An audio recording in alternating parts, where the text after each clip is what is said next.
कैसी बात करते हो दामाद जी, ये हमारी खानदानी खटिया है।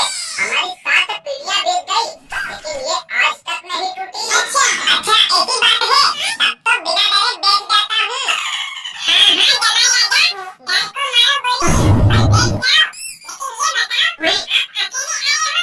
हमारी बिटिया को साथ में क्यों नहीं आए? अब क्या बताऊं मम्मी, तुम्हारे इस निकलने दामाद को पैसों की जरूरत पड़ गई होगी। देखो साले साहब, आप तो जानते हो ना, मैं इस घर का दामाद हूँ। फिर आपकी हिम्मत कैसे हुई मुझे भिखारी बोलने की?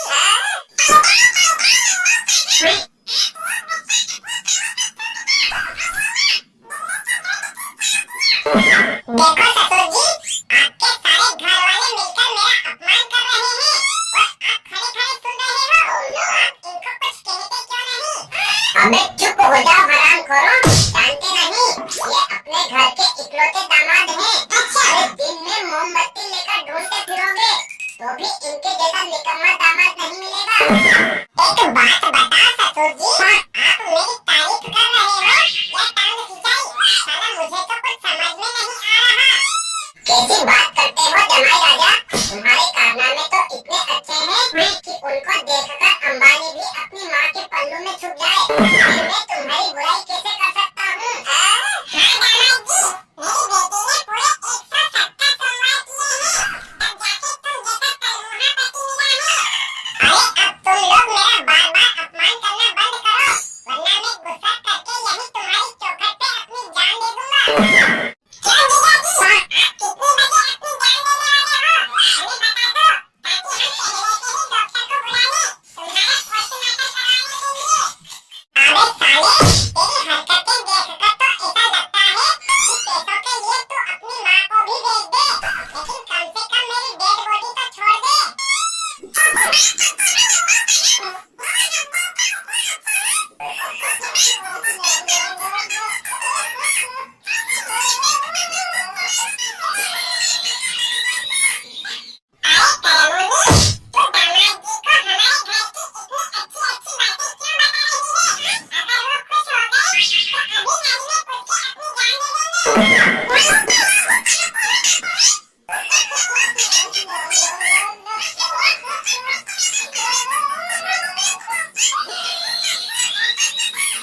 अरे बहुत मजाक बना लिया तुम लोगों ने मेरा। अब प्लीज चुप हो जाओ, वरना मुझे गुस्सा आ गया तो ईंट मार के तुम लोगों का सिर फोड़ दूंगा। शांत हो जाओ जमाई बाबू, तुम जैसे शरीफ आदमी के मुंह से इस तरह की अच्छी अच्छी बातें शोभा नहीं देती। थैंक यू ससुर जी, इन सभी राक्षसों के बीच में कम से कम आप तो भगवान की तरह निकले, जो मेरे दिल की भावना को समझ गए। अच्छा वाकई में आप सर्वगुण संपन्न हो जमाई राजा, अभी तो हमने अपनी बेटी की शादी तुम्हारे साथ कराई है। थैंक यू सासू माँ, मुझे इस तरह चने के झाड़ पर चढ़ाने के लिए। अब एक काम करो, फटाफट से मुझे 50,000 रुपये लाकर दे दो। क्यों जीजा जी, हमने पिछले महीने ही तो आपको 20,000 रुपये दिए थे, वो खत्म हो गए क्या? अबे साले चुप हो जा, वरना तेरा मुंह तोड़ दूंगा। तुमने 20,000 रुपये देकर कोई बहुत बड़ा तीर नहीं मार दिया, आखिर वो जिंदगी भर चलेंगे क्या?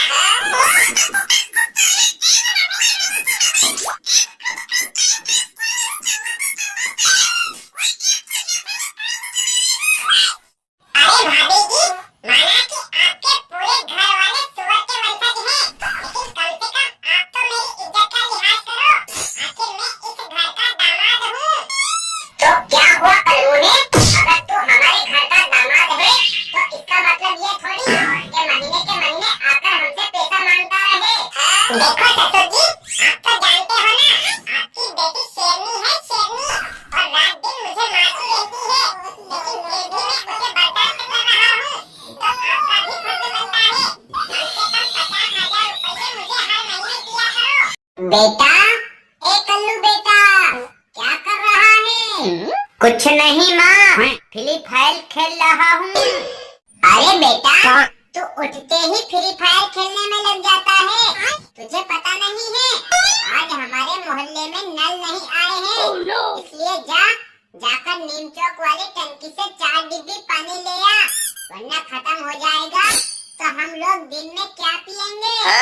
आप खुद जाकर ले आओ मम्मी पानी और मुझे फ्री फायर खेलने दो।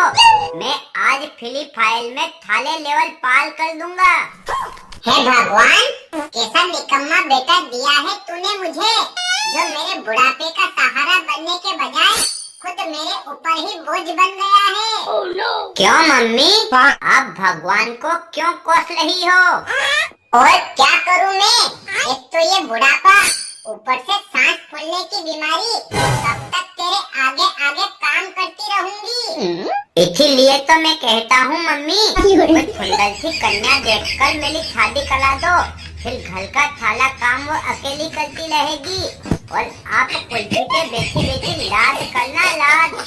हाँ बेटा, ये बात मैं अच्छी तरह से जानती हूँ कि घर में जवान बहू आ जाएगी तभी मुझे आराम मिलेगा, लेकिन मैं क्या करूँ, एक तो हमारी गरीबी, ऊपर से तेरा ये हकलाना, ऐसे में कौन बाप अपनी लड़की का रिश्ता तेरे साथ करेगा।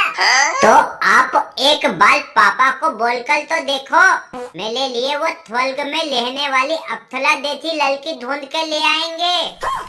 अरे बेटा, तुम दोनों माँ बेटे मुझसे कोई उम्मीद मत रखो, क्योंकि मैंने भी तेरे रिश्ते के लिए कम से कम 12 जोड़ी जूते घिस दिए, लेकिन अभी तक कोई गुणवान और संस्कारी लड़की नहीं मिली। इसलिए तुम मेरी सलाह मानो और अमेज़न पर 2000 रुपये में मिलने वाली रबड़ की बहू ऑर्डर कर दो। कुछ तो छलम करो पापा, आपके ठाट आपका दिमाग भी बुला हो गया है क्या, जो ऐसी बहकी बहकी बातें कर रहे हो। क्या करें बेटा, हमारी मजबूरी है, हम लोग चाहकर भी तेरे लिए अच्छी लड़की नहीं ढूंढ सकते। कोई बात नहीं, आप दोनों लोग इतने उदास मत रहो, मैं आज आपकी सारी प्रॉब्लम सॉल्व कर दूंगा। हमारी तो कोई मजबूरी नहीं है बेटा, लेकिन दुख इस बात का है कि हम अपने जीते जी तेरे बच्चों के साथ नहीं खेल पाएंगे। आप टेंशन मत लो मम्मी, आपके जीते जी मेरी शादी भी होगी और एक साल के अंदर अंदर एक क्रिकेट की टीम जितने बच्चे पैदा करूँगा, ताकि पापा और आप दोनों लोग जी भर के उनके साथ खेल सको। तो क्या तेरी नजर में ऐसी कोई लड़की है बेटा जो तुझसे शादी करना चाहती हो? हाँ पापा, वो लड़की और कोई नहीं, मेरे कॉलेज की फ्रेंड है और उसे मैं अपने साथ लाया हूँ। आप लोगों को जो भी बात करनी हो उससे कर लो। अरे बेटा, तू जल्दी से हमारी होने वाली बहू को घर में बुला ले, आखिर मैं भी तो देखूं हमारे बेटे की पसंद कैसी है। शांति, ओ शांति, जल्दी से घर में आ जाओ और अपने होने वाले ठाट ठठुल के पैर छुओ। हमेशा खुश रहो बिटिया, लेकिन ये बताओ, हमारा बेटा तोतला है, उसके बावजूद भी तुम उससे शादी के लिए राजी हो गई, तुम्हें बाद में कोई दिक्कत तो नहीं होगी?